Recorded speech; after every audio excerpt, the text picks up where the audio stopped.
ఈ స్టోరీ మీరా అనే పేరుగల వితంతు మహిళకు సంబంధించింది. మీరా చాలా కష్టపడే మనస్తత్వం ఉన్న నిజాయితీ గల మహిళ.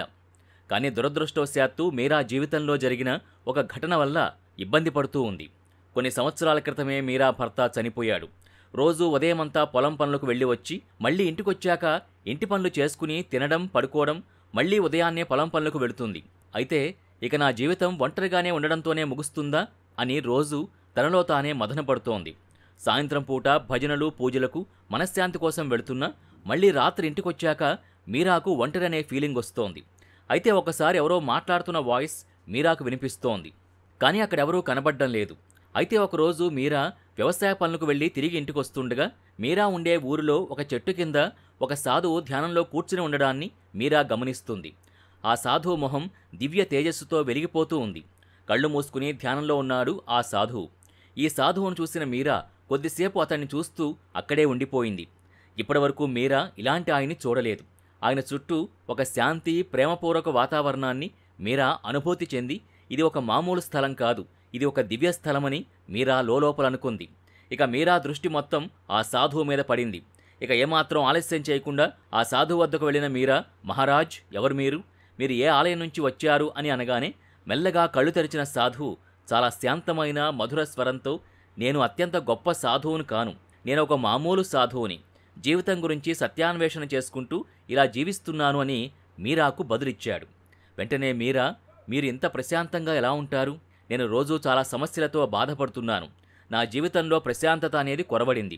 నాకు దివ్య తేజస్సుతో వెలిగిపోతున్న మీ మొహం చూడగానే నా జీవితంలో ఉన్న సమస్యలన్నీ మర్చిపోయి ఏదో తెలియని ప్రశాంతత నా మనసులో కలిగింది అని అంది. ఇక ఆ సాధువు నవ్వుతూ, సమస్యలనేవి సర్వసాధారణం. శాంతి కోసం నువ్వెక్కడెక్కడో బయట వెతుకుతున్నావు. శాంతి అనేది నీ లోపలే ఉంది. నీ జీవితం చాలా రకాల కోరికలతో నిండిపోయి ఉంది. ఆ కోరికల్ని నెరవేర్చాలనే ప్రయాణంలో నువ్వు మనశ్శాంతిని కోల్పోతున్నావు అని సాధువు అన్నాడు. సాధువు అన్న మాటలు మీరాకు అస్సలే అర్థం కాలేదు. సాధువు మీరాతో, నీ సమస్యల్ని ధైర్యంతో ఎదుర్కో, అప్పుడే నీ జీవితంలో ప్రశాంతత అనేది దొరుకుతుంది అని అన్నాడు. ఆ తర్వాత మీరా ఇంటికి వెళుతూ వెళుతూ సాధువు చెప్పిన మాటల్నే ఆలోచించుకుంటూ వెళుతోంది. ఇక రోజూ ఉదయం పొలం పనులకు వెళ్లే సమయంలో సాధువుకి పండ్లు, నీరు అందజేస్తోంది మీరా. సాధువు కూడా మీరా ఇచ్చే వాటిని కాదనకుండా స్వీకరిస్తున్నాడు. మీరాకు మాత్రం ఈ సాధువు చెప్పిన మాటలే ఎప్పటికీ గుర్తుకొస్తున్నాయి. ఆయన అన్న మాటలు మీరా మనసులో నుంచి వెళ్లడం లేదు. మళ్లీ మీరా ఆ సాధువుని, మీరింత ప్రశాంతంగా ఎలా ఉంటున్నారు అని అడిగింది. మీరా మాటలకు నవ్వుతూ, ఆ సాధువు కోరికల్ని అదుపులో ఉంచుకుంటే జీవితంలో ప్రశాంతత అనేది దొరుకుతుంది అన్నాడు.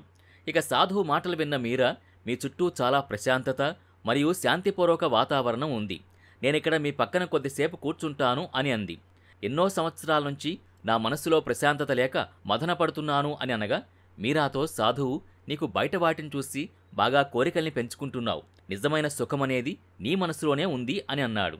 వెంటనే మీరా సాధువుతో, నాకు నా మనస్సు లోపలే సుఖమనేది దాగి ఉంటే నేను ఇన్ని రోజులు ఎందుకు దాన్ని కనుక్కోలేకపోయాను అని అడిగింది. వెంటనే సాధువు మీరాతో, నువ్వు బయట వాటి మీద మోజుతో నువ్వు బయట సుఖాన్ని వెతుకుతున్నావు. బయట వాటి మీద నీ మోజుని, కోరికల్ని తగ్గించుకుని చూడు, అప్పుడు నీ లోపల సుఖమనే దాన్ని నువ్వు కనుగొంటావు అని అన్నాడు. ఇక సాధువు చెప్పిన మాటలకి మీరాకు జ్ఞానోదయం కలిగింది. ఇక కొద్దిసేపు సాధువు పక్కనే కూర్చుని కొద్దిసేపు ధ్యానం చేసింది. సాధువు నిండు మనసుతో మీరాను ఆశీర్వదించాడు. ఒంటరిగా ఉండడం అతిపెద్ద సమస్యగా భావించిన మీరా సాధువు చెప్పిన మాటలతో ఒంటరిగా ఉండడంలోనే ప్రశాంతత దాగి ఉంది అని తనకు తాను గుర్తించింది. ఇక మనసులో దేని గురించి మదనపడకుండా ప్రశాంతంగా రోజు వ్యవసాయ పనులకు వెళ్ళి వస్తోంది. సాధువు చెప్పిన మాటలతో మీరా జీవితంలో సరికొత్త అధ్యాయం అనేది మొదలైంది అని చెప్పొచ్చు. మొత్తానికి ఈ స్టోరీ ద్వారా మనం తెలుసుకోవాల్సిన నీతి ఏంటంటే, బయట వాటి మీద పుట్టే కోరికల ద్వారా సుఖమనేది క్షణిక కాలమే ఉంటుంది. అసలైన సుఖమనేది మనసులో ఉంటుంది. మనసులో ఉండే సుఖమనేది ఎల్లవేళలా ఉంటుంది. ఆత్మజ్ఞానం పొందడమే జీవితం యొక్క అసలు సిసలైన అర్థం. ఇది ఇవాల్టి స్టోరీ. మీ అభిప్రాయాన్ని కామెంట్ బాక్స్లో కామెంట్ రూపంలో తెలియచేయండి. ఇది ఇవాల్టి వీడియో. మరో ఇంట్రెస్టింగ్ వీడియోతో మళ్ళీ కలుద్దాం. మీరు కొత్తగా కనుక ఈ ఛానల్ని చూస్తున్నట్టయితే, మీరిప్పటివరకు మన ఛానల్ని సబ్స్క్రైబ్ చేసుకున్నట్టయితే వెంటనే ఛానల్ని సబ్స్క్రైబ్ చేయండి. వెంటనే వీడియోని లైక్ చేసి షేర్ చేయండి. బెల్ ఐకాన్ని క్లిక్ చేయండి.